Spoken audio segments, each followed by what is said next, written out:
Bonjour Jean-Marc.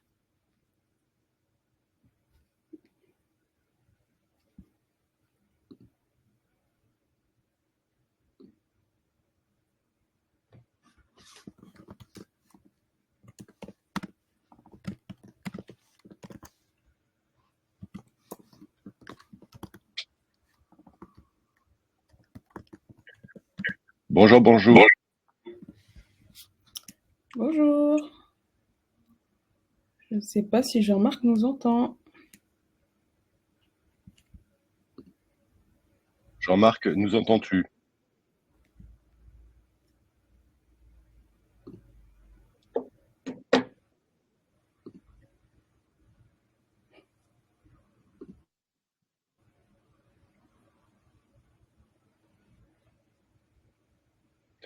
Alors, il est 9 heures.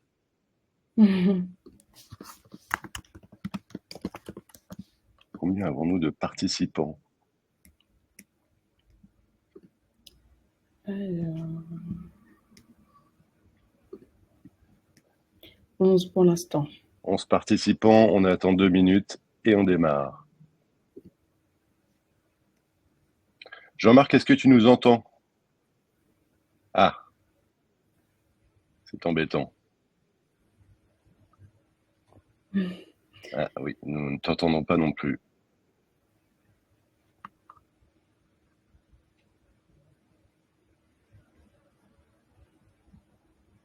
Tu peux peut-être te déconnecter et te reconnecter.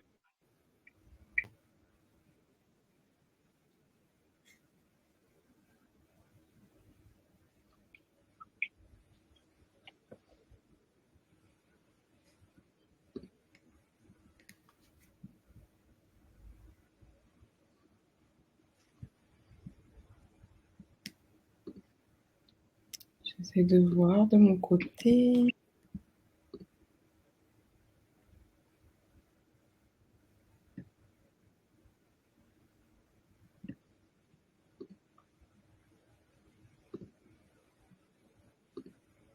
Ah.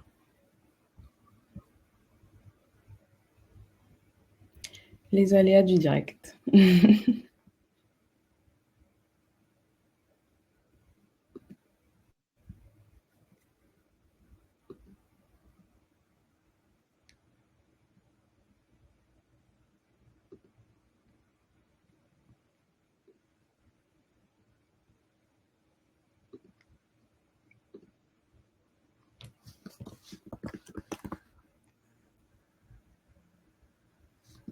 Jean-Marc, nous entends-tu?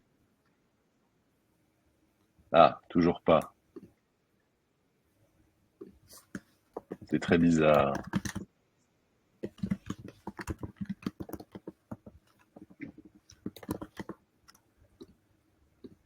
Bon, bien sûr, quand on a fait les essais, ça marchait très bien. C'est ça.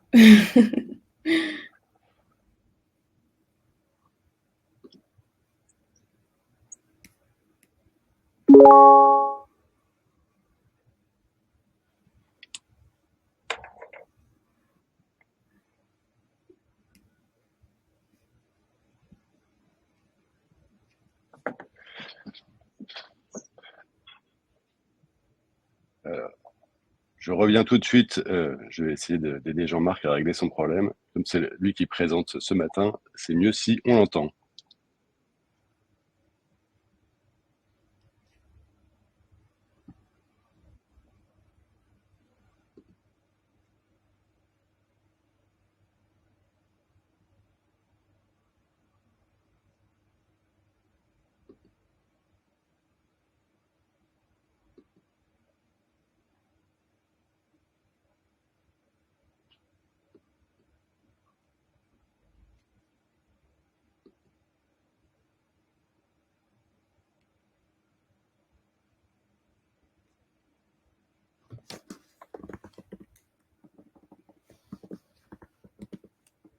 Alors pour ceux qui se connectent, bonjour. En fait, on a un petit souci car Jean-Marc, l'intervenant, ne nous entend pas et nous ne l'entendons pas non plus. Donc on essaie de régler le problème au plus vite.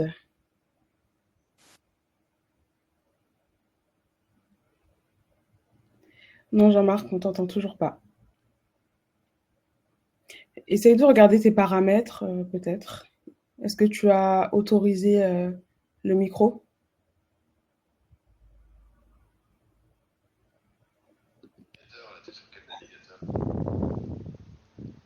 Ah, là, c'est bon, on t'entend, Jean-Marc. C'est bon.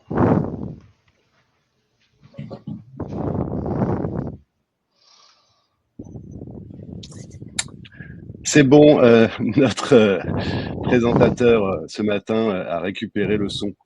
Donc, bonjour à tous. Merci d'être présents pour ce premier webinaire Quincy, webinaire autour de la finance, de la comptabilité et autour de l'innovation et des meilleures solutions.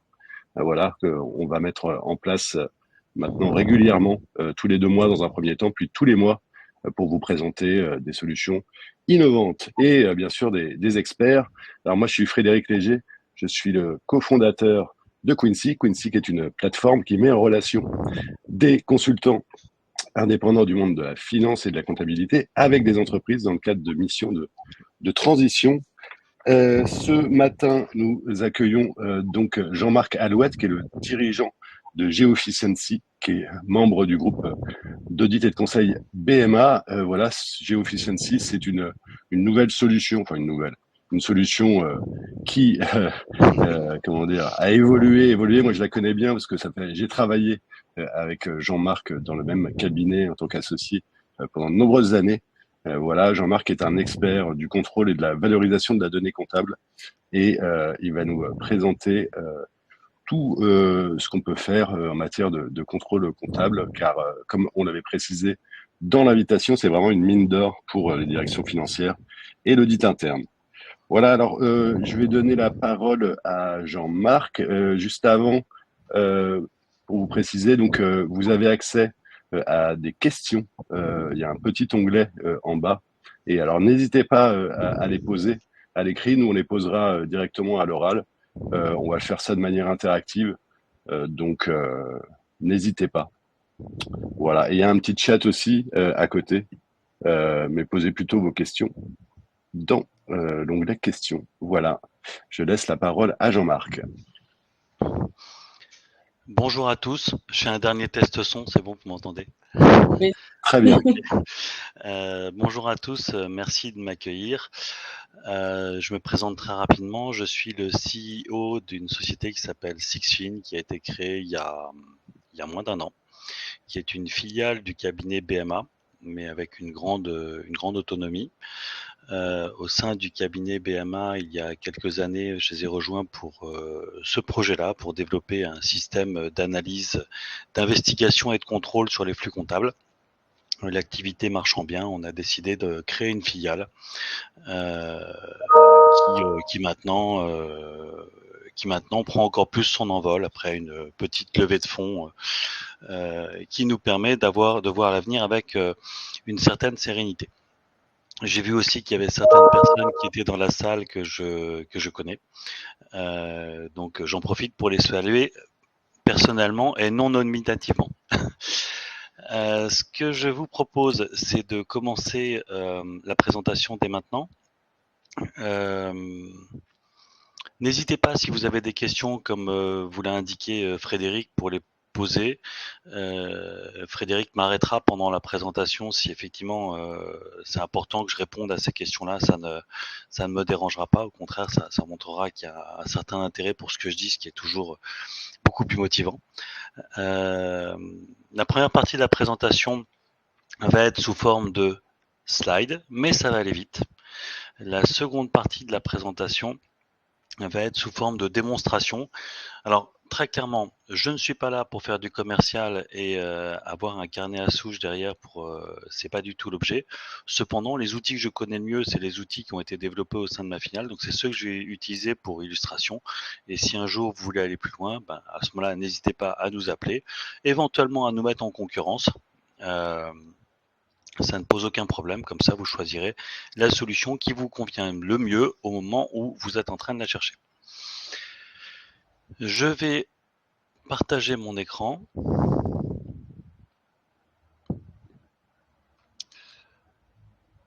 Hop.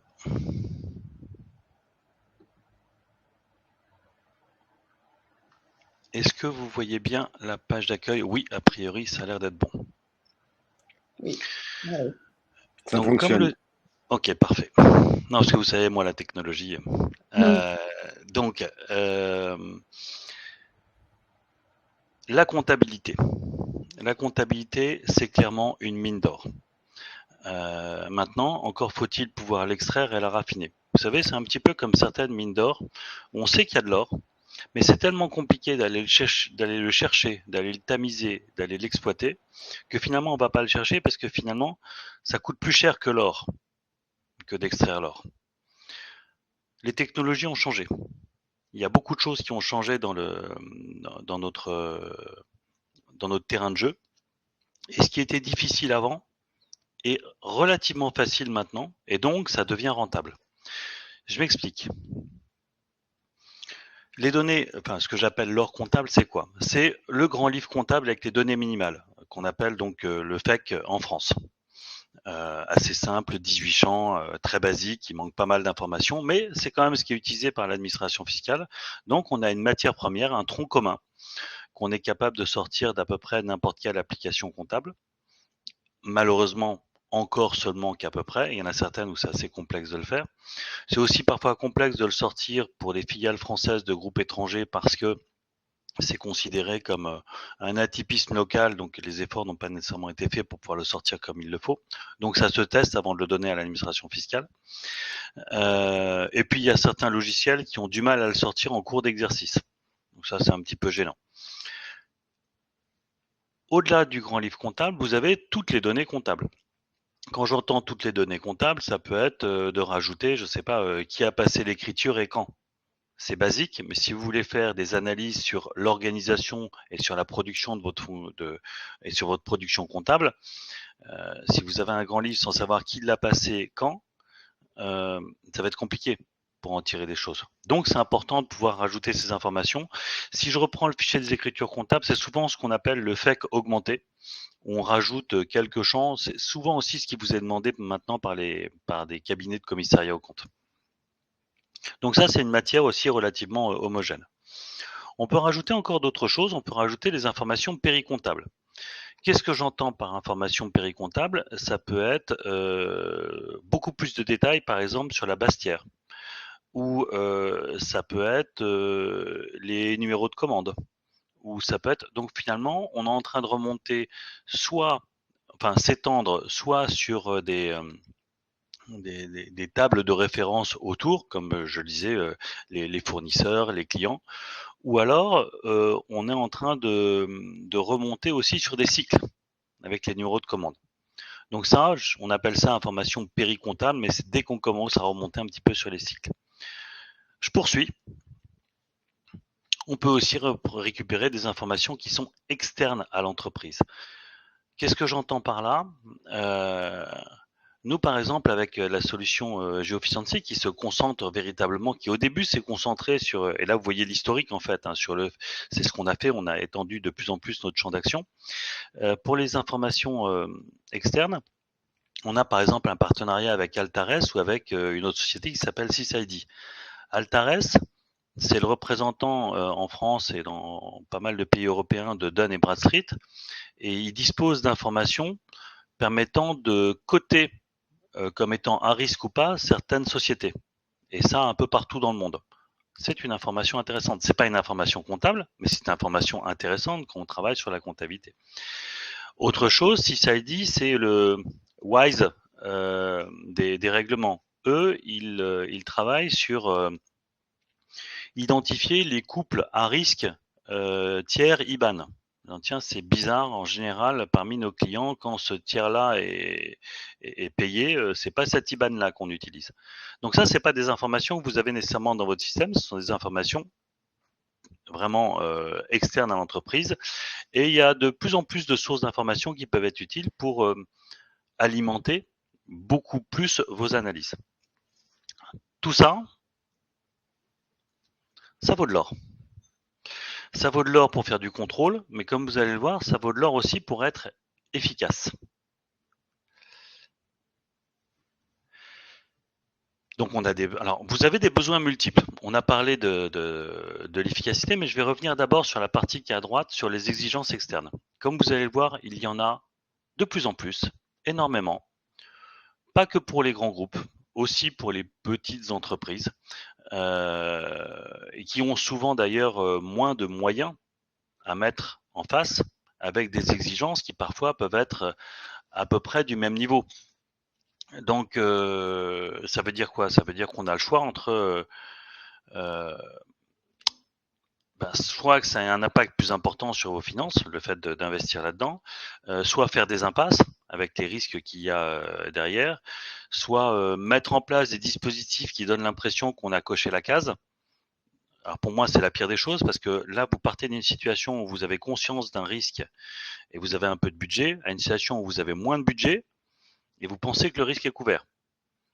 Donc si à un moment il y a un pépin, c'est voilà, c'est un peu compliqué. Donc la gestion de risque, c'est évident, je vais vous en montrer quelques-uns. Et puis les situations exceptionnelles. Là, ce que j'ai fait vous allez voir, une liste de sujets qui, enfin, c'est pas cerise sur le gâteau, c'est des choses dont on a vraiment besoin. Ce sera le slide suivant. Là, je veux juste insister sur les données. Alors, hétérogène. On a l'un de nos clients qui, dans ce groupe-là, utilise une vingtaine d'ERP différents suite à de nombreuses acquisitions, etc. Alors pour nous, c'est parfait, ça nous permet d'avoir à peu près le benchmark des principaux systèmes qu'il y a sur la place. Mais c'est une complexité pour pouvoir remonter les informations et pouvoir les traiter de façon homogène. Volumineuse, on a un client où on travaille pour ces 80 plus grosses filiales dans le monde. On est à peu près à 1 milliard de mouvements comptables. Ça rentre pas dans Excel, même en poussant fort. Hein. Et on a souvent des sociétés de plusieurs millions de mouvements comptables dans leur système.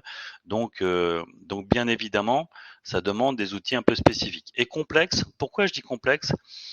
Parce que la donnée comptable, elle n'est pas comme les autres données. Elle n'est pas comme par exemple les mouvements de stock. Elle n'est pas comme. Et pourquoi elle n'est pas comme ça? Parce que la donnée comptable, ce ne sont pas que des mouvements comptables, ce sont aussi des écritures comptables. Et une écriture comptable, c'est une combinaison d'un nombre variable de lignes. Et rien que ce petit détail, ça complique beaucoup toutes les analyses que vous avez à faire dessus. En général, dans l'informatique, une ligne égale un événement. En comptabilité, une ligne égale un sous-événement. L'événement, c'est l'écriture comptable avec les contreparties. Et c'est là où ça complique beaucoup de choses. Et c'est pour ça qu'on ne peut pas y appliquer très facilement utiliser des outils de requêtage parce qu'il y a cette complexité intermédiaire. Quelques exemples. Là, de toute façon, vous aurez ces slides-là, mais si vous regardez bien, parmi tous les sujets que l'on aborde, que ce soit, alors peut-être que tous d'entre vous n'êtes pas concernés, mais des sujets comme Sapin 2 avec les contrôles comptables, c'est, excusez-moi pour le terme anglais, c'est mandatory. Quand vous y êtes contraint, vous y êtes contraint. C'est pas une option. Les délais de paiement, ce n'est pas une option. Un commissaire aux comptes, c'est pas une option. Les contrôles fiscaux, vous n'allez pas dire non, moi là cette année les contrôles fiscaux, j'ai pas prévu ça dans mon planning. On fera dans 2 ans parce que là franchement on a d'autres priorités. Ça fonctionne pas comme ça. Maintenant, essayer de traiter, d'essayer d'éliminer des virements douteux, essayer de regarder si on n'a pas oublié de payer de la TVA ou si on n'a pas oublié de s'en faire rembourser. Vous pouvez, sur par exemple les tiers douteux, vous pouvez considérer que c'est pas une priorité. Là, vous prenez le risque de vous retrouver dans la situation où votre sensibilisation, elle va être imprévisible et coûteuse. C'est la plus efficace. Hein. On voit pas certaines sociétés qui reviennent vers nous en nous disant voilà, là on a un sujet, d'accord, pour quand? Ben, en fait, on l'a là. Donc il faudrait intervenir maintenant.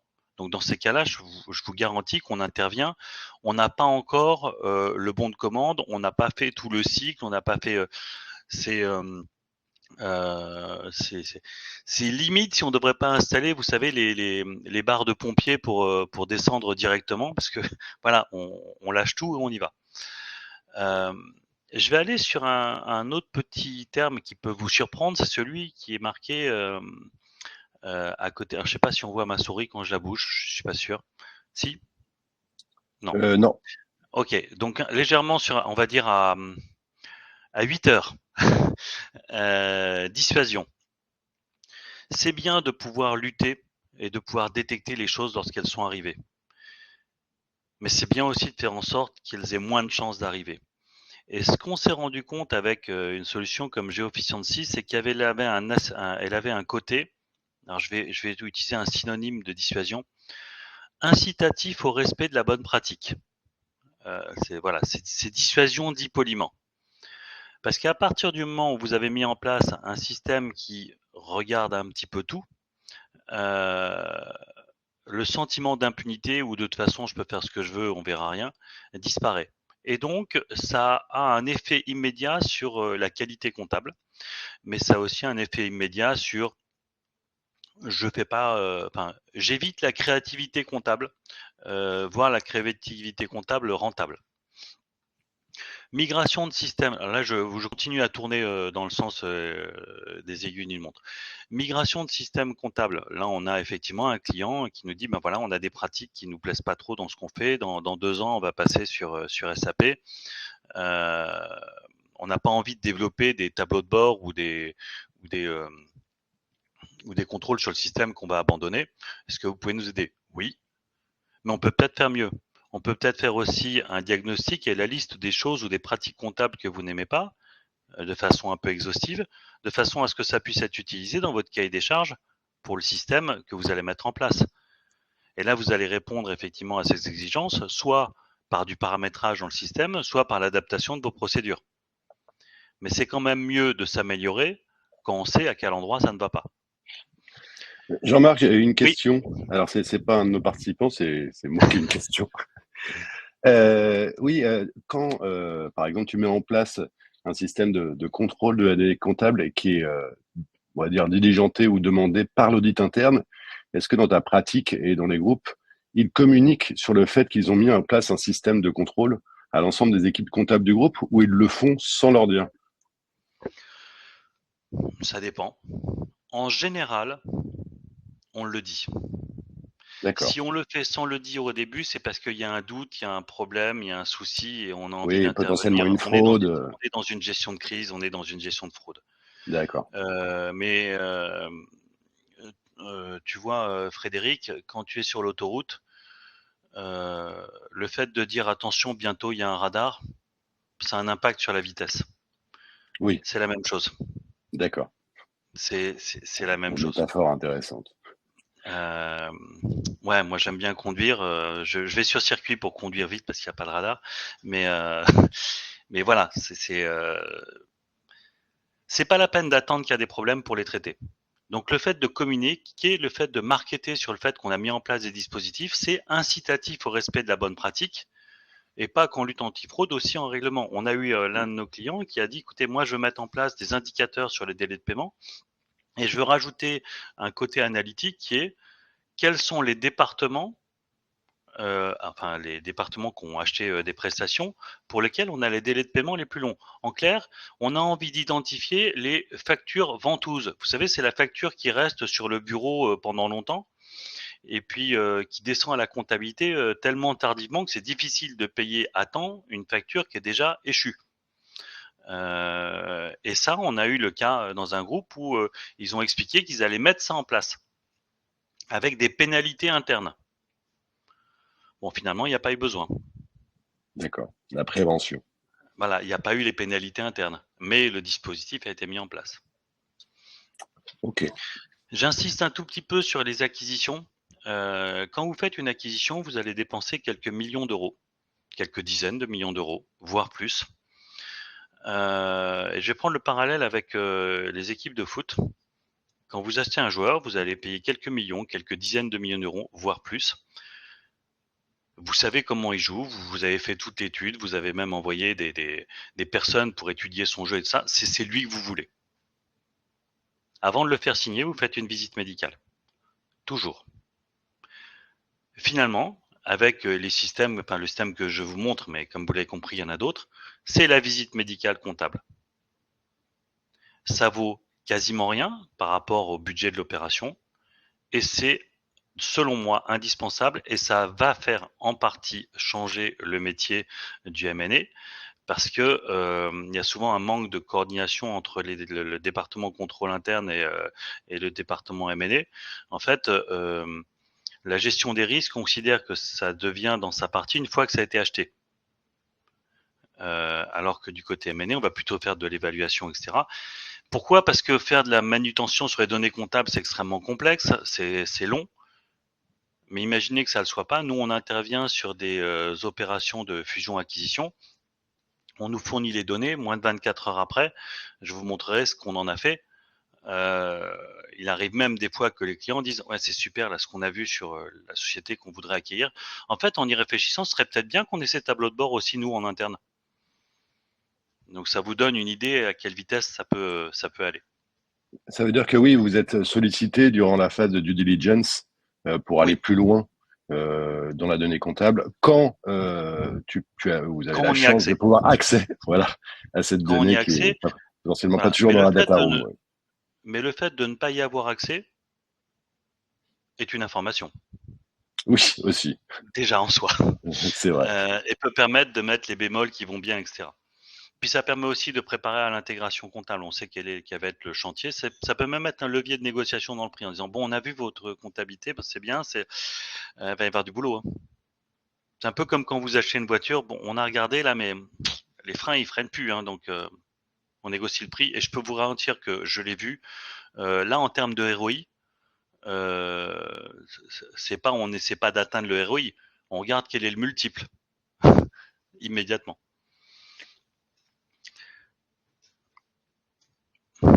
Bon, tout ça, allez, j'essaie de reprendre la main sur mon écran. Voilà, c'est bon. Tout ça, ça coûte. Alors je suis désolé, j'ai vraiment fait ces slides pour vous aujourd'hui. C'est la première fois que j'utilise. Donc le choix des couleurs, je suis désolé. Euh, c'est pas mon point fort. Mais tout ça, ça coûte.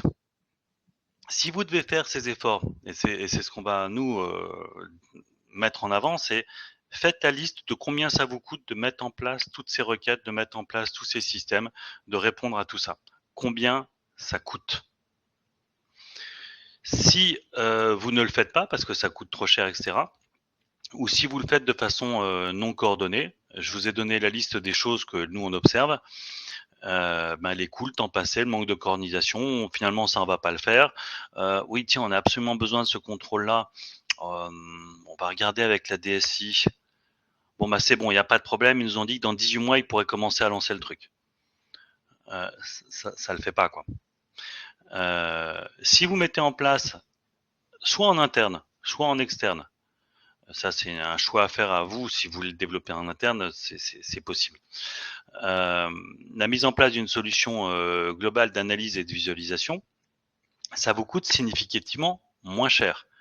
Le meilleur moyen d'avoir, enfin les deux moyens d'avoir du ROI, c'est d'augmenter le retour et diminuer l'investissement. En fait, c'est ce qu'on fait. Donc nécessairement, on va du côté du ROI. Maintenant, développer des systèmes par vous-même en interne. Un système qui vous permet de s'alimenter de vos différents ERP, de vos différents plans comptables dans le monde, avec des grandes volumétries, avec un très grand nombre de contrôles et des dispositifs. Ça coûte cher. Je sais, on l'a fait. La dernière fois qu'on a eu cette situation, donc je ne peux pas vous donner le nom de la société, la question qui se sont posées, c'est OK, on a vu votre système, on va quand même demander à notre DSI qui aime bien le sujet de la data analytics et de la data visualisation pour voir, en fait, on vous met en concurrence. On fait un appel d'offres entre vous et notre DSI. Et au bout de 2 mois, la DSI a dit bon, on a regardé, on a vu un peu la réponse bon, nous on arrête, hein, parce que c'est pas possible. Nous là, on pense qu'on peut commencer à vous livrer quelque chose dans 2 ans. pour à peu près 10 fois le prix qu'ils vous proposent. Et pour l'instant, on n'a mis que 25 à 30% des contrôles qu'ils ont. Donc on arrête. Et je vois quasiment jamais de situation où ce genre de choses est développé en interne, sauf dans des situations particulières où quand vous avez 1, 2 ou 3 personnes à l'intérieur de la société dont leur raison d'être est de travailler là-dessus, où là, il va y avoir tranchées, barricades, contre-mesures, où ça va bloquer parce qu'en fait, ils défendent entre guillemets leur raison d'être et leur job. Donc c'est pas une décision qui est faite entre guillemets pour le bien de l'entreprise, c'est une décision individuelle. Alors il nous arrive des fois en discutant avec ces personnes-là de les intégrer dans notre démarche et ils se rendent compte que finalement euh, la phrase facile c'est seul on va plus vite, mais à plusieurs on peut aller beaucoup plus loin. C'est à peu près ça. En conclusion, avant de passer à la démonstration, on part d'une situation où ça coûte cher, on n'a pas le temps, un énorme effort, on va faire que quelques analyses ponctuelles, on est obligé de faire des impasses parce que de toute façon on n'a pas les moyens de tout faire, à une situation où on peut traiter tous ces sujets-là, l'effort il est très réduit et le budget il est très réduit. Alors très réduit, c'est pas à moi de le dire, c'est à nos clients ou c'est à vous. Mais pour l'instant, donc on s'est lancé il y a C'est 3 très ans. réduit par rapport aux bénéfices C'est ça. que tu peux en tirer. J'ai fait un effort sur la dynamique sur Power BI, sur Power BI, c'est de l'absus révélateur sur PowerPoint. Mais effectivement, c'est souvent le critère d'indécision, c'est ça coûte trop cher.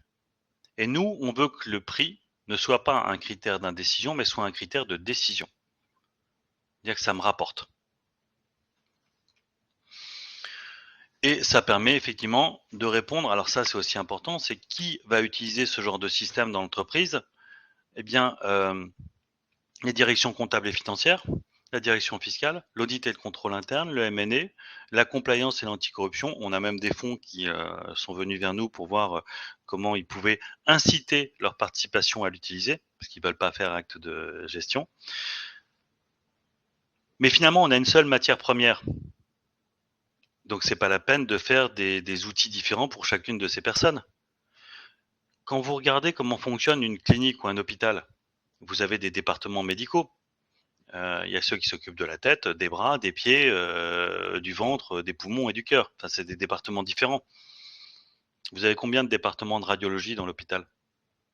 Il y en a un. Ils travaillent avec tout le monde. Donc, au niveau de l'analyse des flux et des pratiques comptables, il ne faut pas démultiplier le nombre d'outils. Il faut en avoir un qui soit suffisamment souple pour répondre à tout le monde. C'est ce qu'on fait. Et comme vous l'avez compris, un système d'analyse de données ne remplace pas les médecins, il ne remplace pas votre expertise. Il vous permet à vous d'exploiter sans douleur votre expertise. Je vais passer à la deuxième partie, à moins que vous ayez des questions sur cette partie qui était un peu générique, où je vais vous faire une petite démonstration sur deux solutions. Une, Geoefficiency, dont j'ai déjà parlé, dont Frédéric a déjà parlé, qui permet véritablement de faire de l'investigation, du contrôle sur les flux comptables qui est assez puissante. Et une autre qui s'appelle Finance Explorer, qui s'alimente en partie d'ailleurs de Geoefficiency, mais là on va dire principalement sur de la data visualisation. Et là je fais une petite parenthèse là-dessus. Data visualisation et data analyse, ce n'est pas la même chose. Des outils comme Power BI ou Tableau qui sont très puissants, c'est pas avec ces outils-là que vous ferez de la data analyse poussée. Ils exploitent des données qui ont déjà été structurées, analysées pour vous permettre de naviguer dedans et de visualiser. Il faut les alimenter avec de la matière qui est déjà raffinée.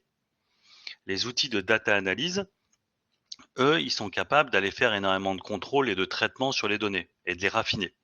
Ce qu'on a fait dans Geoefficiency, c'est qu'on a fait un peu des deux. On a la data analyse et la data visualisation.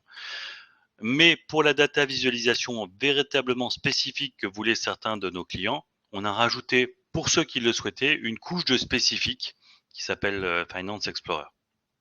Et je pense que ces deux sujets-là, ça vous permet vraiment d'illustrer un petit peu le champ du possible et de vous donner des idées. Est-ce qu'il y a des questions à ce stade ou est-ce que je passe sur la démo? Alors non, toujours pas de questions, hein. N'hésitez pas à les poser. Donc, tu peux continuer. Alors, je vais partager de nouveau mon écran. Et pour respecter le timing, il est 9h34. Donc, on a Ouais, je encore sais, et on finit à 10h. exactement. Mais si l'outil est complexe, c'est qu'il n'est pas abouti. Donc, il doit pouvoir s'expliquer simplement. Je me mets la pression. On Tout espère. seul. Bon, vous voyez un autre écran là, c'est bon? Oui. Je viens de le voir apparaître. Oui, oui, oui. Je vais me mettre en mode démo. Là, on est dans GeoEfficiency. Vous avez autant de dossiers, les dossiers ils sont ici, que vous avez de sociétés d'exercice. Si vous avez une société avec 5 filiales, 3 exercices, vous aurez vos 15 dossiers. Vous pouvez les trier par société, par exercice, par période, enfin faire ce que vous voulez. On est sur un dossier de démonstration. Donc les données sont issues de dossiers réels, mais ont été anonymisées de façon à ce qu'on ne puisse pas les lire. Les années ont été changées. 2014, GeoEfficiency n'existait pas. On va aller sur l'un des dossiers. Dans GeoEfficiency, vous avez aujourd'hui 330 analyses qui sont déjà dedans. Quand vous utilisez GeoEfficiency, c'est un peu comme le Club Med, c'est all inclusive. Vous avez le droit à tout. Les 330 analyses, elles sont dans ce qu'on appelle ce module général. 330 analyses, c'est un tsunami d'analyses. Et ça aussi, c'est important quand on fait du data analytics.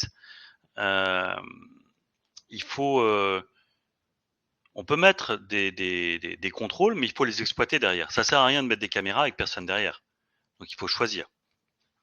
Ce qu'on a fait pour répondre un peu et simplifier un peu la vie de nos clients, c'est de leur dire, écoutez, on vous a fait comme au restaurant japonais, on vous a fait des bento. Vous avez besoin du sapin 2, on vous a mis tous les contrôles qui sont liés à sapin 2. Vous discutez avec votre commissaire aux comptes, on vous les a mis ici. Vous travaillez sur les délais de paiement, on vous a mis les contrôles concernés. Alors, un contrôle peut être à différents endroits. Mais ce sont des bento qui vous permettent de ne pas vous noyer dans 330 analyses. En sachant, Jean-Marc, il faudra peut-être qu'on en parle après parce que comment dire, de la compatibilité avec les différents ERP. Mais si on a récupéré uniquement la donnée comptable à partir d'un fichier des écritures comptables, on peut peut-être pas déployer l'ensemble des contrôles parce qu'il manquera peut-être certaines Alors oui, informations. je vais y venir en fait. Par défaut, GeoEfficiency, il analyse les données qu'on lui a fournies. Et s'il y a des contrôles où il manque des informations, par exemple tout ce qui est sur organisation comptable, si on récupère un FEC brut, je ne sais pas qui a passé les écritures.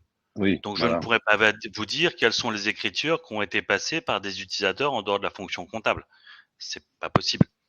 Mais ça va pas bloquer. Je vais aller d'ailleurs sur les contrôles. Alors juste pour que vous compreniez, il faut qu'un outil de data analytics soit simple. Donc la formation à GeoEfficiency, elle dure moins d'1h30. Là, on est sur l'écran général avec tous les contrôles. Vous avez différentes natures de contrôles. Il y en a certains qui sont en bleu. Vous allez voir, c'est des zooms. On n'a pas d'avis ni positif ni négatif à donner. On a certains qui sont en vert où là, on est content parce que là, on sait qu'il n'y a pas de problème. Ça a été une analyse exhaustive. C'est pas, on a fait de l'échantillonnage, on n'a rien trouvé. On a tout regardé. Il n'y en a pas. Là, c'est pas du rouge, c'est du orange. Pourquoi? Parce que c'est vous qui décidez si c'est rouge ou pas. Orange, c'est point d'attention. Et ensuite, l'outil de radiologie a détecté quelque chose et le médecin radiologue fait son rapport en disant attendez, il y a quelque chose. Et vous allez voir comment on le fait. Et en gris, je n'ai pas été capable de faire ce contrôle-là parce que je n'ai pas l'information. Il me manque une information pour le faire. Je vais afficher tous les contrôles. Alors là, on a quelques indicateurs de volumétrie. Alors là, on est sur un tout petit dossier puisqu'il y a 11 000 lignes. Enfin, c'est rien du tout. On a arrêté nos tests à 200 millions de lignes pour une société. Ça marche bien. Les temps de réponse sont un peu plus longs, c'est un peu moins de 2 secondes, mais ça marche pas mal. Et là, on voit qu'on a 88 contrôles qui identifient des points d'attention, 98 qui n'identifient aucune anomalie. Et je vois qu'il y a quelqu'un qui a dit, moi j'ai regardé, il y en a un où là j'ai vraiment un souci. Comment ça se passe? Là, vous avez tous vos contrôles. Alors, si par exemple j'avais envie de voir les contrôles qui sont liés à la TVA, je vais aller regarder tous mes contrôles liés à la TVA. Et là, déjà, avant de rentrer dans les contrôles, j'ai, vous voyez, c'est en bleu, l'évolution journalière des soldes de TVA. Alors ça, on l'utilise beaucoup, nous. J'utilisais encore hier, dans le cadre de la préparation à un contrôle fiscal. Oui, j'ai oublié de vous le dire, et là, le petit délai me permet d'avoir le temps de vous le dire. GeoEfficiency fonctionne en mode SaaS, c'est-à-dire qu'il n'y a rien à installer, parce qu'on a voulu réduire les coûts et mutualiser les ressources. Donc, la première fois où on rentre dans un dossier, vous avez un temps d'attente qui correspond à 10 secondes, de façon à ce qu'on alloue des ressources et des serveurs. Après, voilà, vous voyez, c'est prêt. Voilà, vous vous êtes installé, vous avez commandé, on peut y aller. Là, vous avez l'évolution des soldes des comptes liés à la TVA jour par jour. Je connais pas cette société. Je peux vous dire simplement qu'au niveau de la TVA collectée, au mois d'août et au mois d'octobre, il s'est passé des trucs qui sont pas comme d'habitude. Je vais vous montrer un autre contrôle du même type, le BFR. Sur cette société, on a un BFR, vous voyez, qui va de 12 millions d'euros à 17 millions d'euros de façon assez linéaire. Maintenant, on va regarder un petit peu en dessous. Ça, c'est les composantes du BFR. C'est pas linéaire. Il s'est passé un truc sur le poste autres dettes et créances. Hop. Et puis sur le poste dette sociale et fiscale. Ah non, c'est sur le poste fournisseur. Toc. Et là, il s'est passé un truc à cette date-là, c'est-à-dire au 30 juin 2014. Je connais ce dossier. Ils ont mis en place du factoring. Mais ce que je suis en train de vous dire, c'est que vous voyez, quand on analyse une société, vous imaginez quand vous faites du M&A ou quand vous regardez l'une de vos filiales, etc. S'il y a un truc bizarre, nous on surnomme ça l'électro BFR-gramme. S'il y a un souffle au BFR quelque part, est-ce que c'est une erreur comptable? Est-ce que c'est un événement économique? Est-ce que c'est un changement de pratique? J'ai pas la réponse, mais j'ai la question. Et je sais qu'il y a une question. Je vais aller sur d'autres dossiers. Alors on parlait de TVA, donc je le prends un peu au hasard. Je vais aller sur la TVA. Et j'ai envie d'aller voir si par exemple j'aurais pas oublié de la TVA quelque part. Donc je vais sur les achats sans TVA déductible qui portent sur des charges majoritairement observées avec de la TVA déductible. Alors là c'est important parce qu'on n'est pas en train de regarder quelque chose par rapport à une règle fixée. Les écritures de charges à banque, ça c'est fixe. Là, on est en train de regarder quelque chose qui déroge à vos pratiques habituelles. Alors, si je veux faire le fier et faire du marketing, je vais vous dire qu'il y a de l'intelligence artificielle, avec de l'apprentissage, etc. Mais comme tout le monde dit qu'il a de l'intelligence artificielle dedans, dès qu'il commence à remplir une cellule Excel avec une formule, on va rester modeste. C'est de la bonne mathématique. C'est-à-dire que c'est de l'intelligence artificielle quand on le met dans un article de journal. Ça veut dire que GeoEfficiency, il passe un premier temps à apprendre quelles sont les pratiques normales pour vous et à regarder des atypismes par rapport à ces pratiques. Et là, si on prend cet exemple, on voit qu'il n'y a que 3 écritures. Ok, très bien, on va aller les voir. J'ai 3 écritures et c'est des notes de frais, des voyages et des déplacements, etc. Il y en a pour à peu près 5 000 euros, 4 900. Je suis pas loin d'avoir 1 000 euros à récupérer peut-être. Si c'est le cas, vu la taille du dossier, on a déjà remboursé la licence annuelle pour régler le problème du ROI. Et j'ai pas encore parlé des doubles règlements et ce genre de choses. Et alors que imaginez la complexité de développer ça en interne. Là, je vois que quelqu'un a mis un commentaire en disant que là, ça allait pas sur les écritures sans libellé. Là, c'est un contrôle beaucoup plus classique. Mais ça va me permettre de vous montrer qu'un outil de data analytics, il doit être souple. C'est-à-dire que c'est pas lui qui doit vous utiliser, c'est vous qui devez l'utiliser. Quand vous avez envie de regarder quelque chose, il doit y aller. C'est pas lui qui vous donne des choses figées et à vous de vous débrouiller avec. Dans GeoEfficiency, vous avez 4 parties dans l'écran. Là, ce sont les angles de vue. Ici, c'est une vision graphique. Et ici, c'est la même chose en vision tabulaire. Et ça, on va y revenir après. Là, des écritures sans libellé, je sais qu'elles ont été passées dans ces journaux-là. Alors là, en rouge, c'est la fréquence, et en bleu, c'est la somme des mouvements. Si j'ai envie de me concentrer sur les écritures qui ont été le plus souvent passées, enfin les journaux qui sont le plus utilisés pour les écritures sans libellé, ben, je vois que c'est pas pour des gros montants, mais c'est tout ce qui est réception de Martin, le good recept. Et là, j'ai ma liste. Je peux aussi voir à quel moment ça a été fait.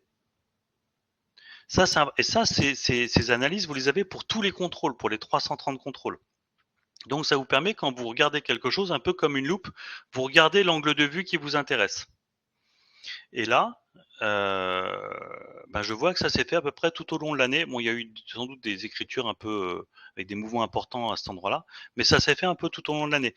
Mais imaginons qu'on soit, je sais pas moi, sur les écritures passées par des gens en dehors de la fonction comptable et qu'on n'en ait que sur les 3 derniers mois de l'année. Ben déjà, vous avez des éléments de réponse. Ensuite, je peux aussi regarder quels sont les comptes qui sont concernés. Donc là, je viens de sortir la balance de toutes les écritures qui ont été passées avec des écritures sans libellé.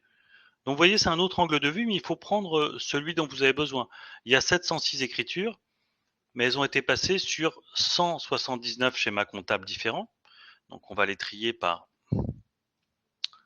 Donc on avait dit qu'il y avait 706 écritures. Bon, déjà, vous voyez, si je regarde ces premiers schémas comptables, donc immédiatement, j'arrive à voir, bon là, il y a quand même pas mal de FNP. Là aussi, on a des FNP. Là, c'est une écriture, là, il y a une trentaine d'écritures circulaires, donc il doit y avoir un système qui fonctionne comme ça dans la société. Là aussi, c'est TVA non prestataire. Ensuite, oui, ça, ok, c'est du reclassement. Il y a un 33 comme ça. Vous voyez à quelle vitesse on l'analyse? On va pas le regarder écriture par écriture. Et c'est là où je reviens sur ce que je vous disais au début. On est sur de la compta. C'est une nature de données particulière et le prisme schéma comptable est indispensable. Bien évidemment, on peut aussi voir quels sont les tiers concernés ou quels sont les utilisateurs qui l'ont passé. Puis d'ailleurs, on va rester sur les utilisateurs. J'ai un profil comptable générique qui a passé des écritures. Naturellement, alors nous, ce qu'on fait, on fait des démonstrations auprès de nos clients. C'est-à-dire qu'on leur dit, écoutez, on peut vous faire des grands discours, passez-nous les données de l'une de vos filiales, on se rappelle dans 2 jours, nous, on y a passé moins d'1 heure à regarder les résultats, et on vous dira ce que, sans vous connaître, on a repéré. Je peux vous garantir qu'au bout d'un quart d'heure, c'est plus une réunion de présentation, c'est une réunion de travail. Et évidemment, ce qui marche très bien, c'est quand on présente ça, puis la personne dit non, ça c'est normal, ça c'est normal. Par contre, ça là, c'est pas normal, on peut aller voir. Ce serait bien, vous voyez, si vous pouviez aller voir ça. Ah, mais vous êtes en train de le faire là. Oui, d'accord. Ouais, je me doutais qu'il y avait un souci. Ok, on peut avoir une copie de ça parce que il va falloir qu'on le traite ça. Ben voilà, on parle de ROI, ça c'est du ROI. Profil comptable générique. Donc on a un profil comptable générique qui a passé des écritures sans libellé. Très bien. Il les a passés que dans 8 des 12 journaux où il y a des écritures sans libellé. Il a fait ça quand? Ah, le stagiaire a dû partir en mai. Si vous voyez enfin, je blague un peu, mais il y a des chances que ce soit ça. Et c'est ça, la data analyse. Ça doit pas, comme vous l'avez compris, ça doit être une extension. C'est pour ça que j'utilise plutôt moi de l'intelligence augmentée. Ça remplace pas votre intelligence, parce que ça lui permet d'aller vite. Et si on veut aller voir les écritures, on peut aller voir les écritures. Si on veut voir les tiers qu'il a mouvementés, on peut aller voir les tiers qu'il a mouvementés, etc. Vous avez compris. Et à partir de là, je pourrais parfaitement dire à l'une de mes collaboratrices, il y a vérifier ce qu'a fait ce monsieur.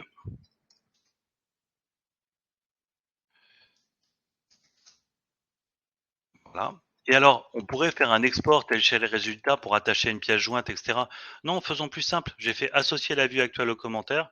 Je publie le commentaire et lorsque Clélia se connectera sur GeoEfficiency et verra qu'il y a un message qui lui a été laissé, elle va cliquer dessus, elle va voir la question et quand elle clique ici, ça va lui refaire tous les filtres, etc. et elle va arriver exactement sur la même vue. Ça permet encore d'éviter la manutention de données avec je copie, j'en ressors, j'en remets, etc. On a la possibilité de le faire pour des gens qui n'ont pas accès à GeoEfficiency, mais c'est plus simple. Donc voilà, là je l'illustre avec et puis on a décidé et moi je considère que finalement bon, ça reste encore à investiguer et on peut avoir les contrôles de 2 niveaux, c'est-à-dire quelqu'un qui contrôle ici, puis quelqu'un qui contrôle le contrôleur. J'ai oublié la phrase latine pour ça. Une petite question, Oui. Jean-Marc, on est toujours sur les comptes sociaux, on est toujours sur une comptabilité hors éléments de consolidation. Oui, on est sur, effectivement, on est hors conso parce que dans la conso, on perd de la granularité. Alors on travaille beaucoup pour des groupes aussi internationaux, avec des plans comptables différents. Donc on s'adapte à n'importe quel plan comptable en moins de 2 heures, la première fois et c'est réglé et tous les contrôles fonctionnent. Mais on peut pas se contenter par exemple du mapping, compte conso. Prenons, Sapin 2, tout ce qui est compte cadeau, Mm. c'est quelque chose qui est important pour nous, c'est quelque chose qu'on retrouve pas dans la granularité des comptes conso. Oui, tout à Donc fait. on n'a pas la granularité nécessaire. Ok. Bien évidemment, on peut, par la suite, si on a envie de comparer tout ça, on peut aller regarder, tout ce qui s'est passé sur Sapin 2 pour voir, les campagnes de contrôle. Voilà, j'ai 3 sociétés, voilà les contrôles qui ont été allumés par GeoEfficiency. On est content, ça va de mieux en mieux, hein, d'année en année. On va regarder si les gens ont fait les analyses. Bon, bah, je m'aperçois qu'ici, en bleu, c'est en attente de conclusion. Là, le travail a été fait sur la dernière année. Voilà, vous voyez, ça va très, très vite, hein. Et alors là, de Voilà ce ton que je expérience avec ces couleurs-là, là, ça sent pas le sapin, du coup. ah, elle est bien celle-là. Tu fais feu de tout bois. Faut pas me lancer là-dessus. Hem, moi, j'ai eu des avec Sapin 2, il faut pas se planter. Enfin, j'en ai eu plein. Non, le mieux que j'ai eu, c'est, une traduction d'article où, le titre c'était, The Fear Tree 2 Control. Alors là, je pense que Michel Sapin devait être Ah content. oui. Heu, je vais arrêter le partage pour basculer sur un autre écran, en quelques secondes. Là, je vous ai montré un outil de data analyse, mais je vous l'ai montré très rapidement pour vous montrer à quel point c'était possible de faire ça. Parmi nos clients, les noms que j'ai le droit de citer, on l'a déployé chez Elior, Saint-Gobain. Alors, c'est un peu du name dropping, je donne des très grandes sociétés, il y en a aussi des plus petites. Un sujet aussi qui est important et ça, je fais le lien avec, ton activité Frédéric. Imaginez que vous arriviez en tant que directeur financier pour une mission dans une société.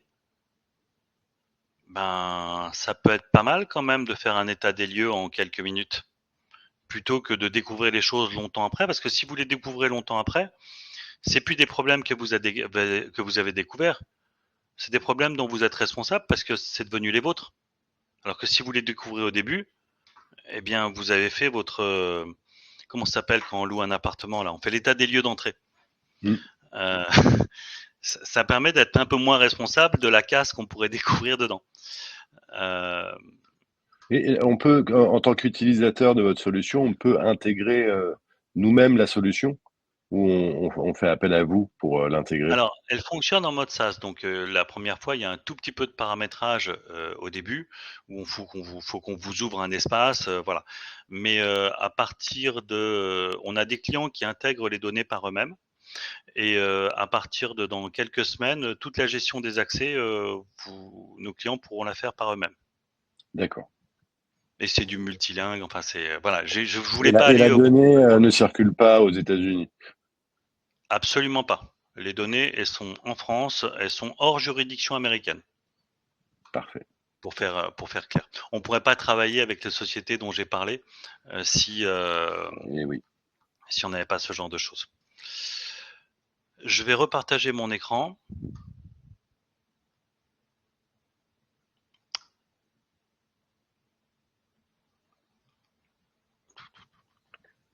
Il reste Voilà. 6 minutes. Ouais, mais j'ai besoin de 3 minutes, là, à peine. Voilà. Donc ça, c'est la partie un peu sur mesure. C'est du Power BI, mais en partie alimenté par Geofficiency, mais il est alimenté par plein de dossiers de Geofficiency. Et par exemple, et ça, c'est ce qu'on utilise beaucoup dans les due deals, hein. Voilà, on a 5 sociétés. Là, j'ai le PNL sur la société D. Et sur les années 2018 et 2019, bon, j'ai aussi envie d'avoir, par exemple, 2017. Et puis, je voudrais avoir un peu le cumul sur B, C et D. C'est fait. Je vais avoir un peu plus de détails là-dessus. Je l'ai. Et ainsi de suite. Et là, ce que je vous ai montré, c'est uniquement ça. Évidemment, je pourrais aller regarder le PNL mensuel. Je peux aussi, je sais pas, voir l'évolution de ma trésorerie. Mais sur CDE, c'est fait. Ou on peut avoir des choses un petit peu plus amusantes sur les délais moyens de règlement fournisseur. Et là, je vois que sur cette société-là, ce tiers-là, j'ai eu 15 factures sur la période. Le délai moyen de règlement, c'est 123 jours, ça va pas le faire. Il y a 31 000 euros qui ont été payés en retard, et très en retard, puisqu'en fait, en rétention de trésorerie, telle que l'aurait calculé l'administration, la DGCCRF, ça ferait ça. Et en plus de ces 31 000, j'ai quasiment 4 000 euros, où c'est au moins dedans, parce que je peux pas vous dire combien de temps j'ai de retard, parce que c'est déjà échu et c'est pas réglé. Donc je sais que ce sera en retard, mais combien, ça dépendra de quand vous le réglerez. Jean-Marc, on a une première question. Ouais, j'avais fini, je voulais juste vous montrer comment ça, ce type de choses pouvait fonctionner. Je vous écoute. Alors, je ne sais pas si tu l'as vu, question de Ibrahima. Est-ce que l'outil peut être utilisé dans le cadre d'un arrêté comptable pour identifier les anomalies et suivre ensuite leur correction de manière dynamique? Alors déjà, bonjour Ibrahima. Je crois qu'on se connaît. La réponse est oui. On a certains clients qui l'utilisent 2 fois par an, une fois au bout de 10 périodes comptables pour faire un petit peu un état des lieux, etc. Et ensuite, ils le refont passer une fois que c'est clôturé pour vérifier que voilà que tout a été fait correctement. Donc oui, on peut l'utiliser aussi de cette façon-là. Si vous voulez, c'est un couteau suisse. On a même un client qui l'a utilisé pour quelque chose, on l'avait pas identifié. Il l'a utilisé pour pardon. Non. On a même un client qui l'a utilisé. Alors normalement, c'est plutôt pour du contrôle. C'est la société Eau de Marseille. Donc j'ai le droit aussi de le donner du groupe Veolia, qui a dit ben non, nous la première façon qu'on a eu d'utiliser, c'est j'ai regardé tous les schémas comptables qui étaient le plus souvent passés à la main par mes collaborateurs. Et quand j'ai vu que ce même schéma comptable, il était passé 963 fois à la main par une personne, je me suis dit que pour le bien de la société et pour le bien de la santé mentale de mon collaborateur, il fallait peut-être qu'on réfléchisse à quelque chose. Donc, ils l'ont utilisé comme outil d'amélioration de l'efficience de la production comptable. J'espère que j'ai répondu à votre question. Enfin, oui, quand je dis la réponse était oui, tout à fait, on peut l'utiliser, c'est une bonne idée. Mais on n'a pas toutes les bonnes idées. Il nous arrive des fois que des clients l'utilisent d'une façon qu'on n'avait pas imaginée, ou qu'ils nous posent une question en disant ah, ce contrôle-là, ce serait pas mal. Je vous donne un exemple. Il y a eu un contrôle fiscal pour une société qui s'est mal passée parce que l'administration fiscale a rejeté le FEC, en partie la comptabilité, parce qu'il y avait trop de pièces comptables, de numéros de pièces comptables différentes par écriture. Oui, enfin, il y avait des écritures, elles faisaient en moyenne plus de 1000 lignes, donc c'est un petit peu difficile à lire. C'est un bon point. Donc maintenant, on a un nouveau contrôle qui est ressortir toutes les écritures avec des références à plusieurs pièces comptables différentes. On fait l'éponge et on s'alimente des situations rencontrées. Jean-Marc, une autre question de Hugo. Est-ce que l'outil gère les erreurs de format qui peuvent survenir avec l'extraction de certains FEC? Ou alors les données en erreur ou vides dans les FEC, ce qui bloque parfois sur Power BI par exemple? Alors oui, on a deux systèmes. On a un premier système qu'on fournit à nos clients qui permet de tester la qualité des données. Ensuite, on peut avoir des données qui sont pas de bonne qualité, mais qui sont quand même exploitables, enfin lisibles, mais ça va ressortir dans des contrôles qui vont être en erreur. Hop. on a tout un pavé là-dessus. Je sais pas si oui, vous voyez mon écran. Vous voyez absence, etc. Enfin bon, ou alors avec des choses qui sont incohérentes ou des comptes, plusieurs comptes différents qui ont le même libellé, plusieurs journaux qui ont le même libellé. Donc on travaille sur les problèmes de format, mais on travaille aussi sur les problèmes de cohérence du contenu. Maintenant, si votre fichier d'écriture comptable, il est juste pas lisible du tout, ça c'est un autre sujet. Oui, en plus, ça peut poser un autre problème, peut-être avec Oui. l'administration Alors, fiscale. ça nous arrive, mais dans ces cas-là, on fait une intervention d'urgence. C'est-à-dire qu'on soigne le fichier d'écriture comptable sur place. Puis ensuite, on l'emmène chez nous. On a ce genre de situation. Il est 9h59. Voilà, on va terminer notre webinaire pour bien respecter les horaires pour permettre à chacun de retourner à ses occupations professionnelles ou personnelles.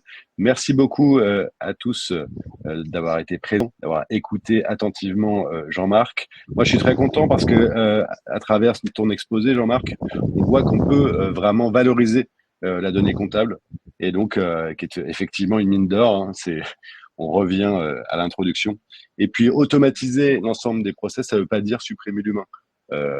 Clairement, non, ça, surtout pas. Là, c'est qu'on peut vraiment se servir de son intelligence et son esprit critique voilà, pour être pertinent.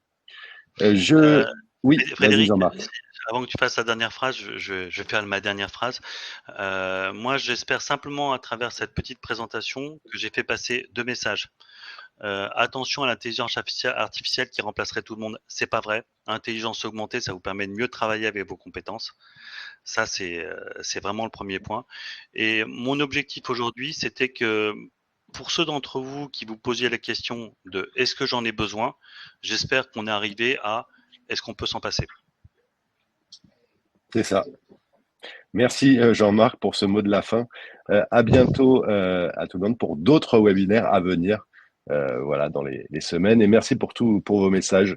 Voilà, Pierre, Ibrahima, Hugo, te remercie Jean-Marc pour cette bonne présentation. Et puis si vous voulez avoir des informations et rentrer en contact avec Jean-Marc, passez par notre intermédiaire. On va vous envoyer un petit message de remerciement avec ses coordonnées, s'il accepte de les donner. Oui, toujours. Toujours. Je suis quelqu'un de très social. Merci beaucoup. Bonne journée. Merci. Au revoir. Au revoir tout le monde. Au revoir Fiona.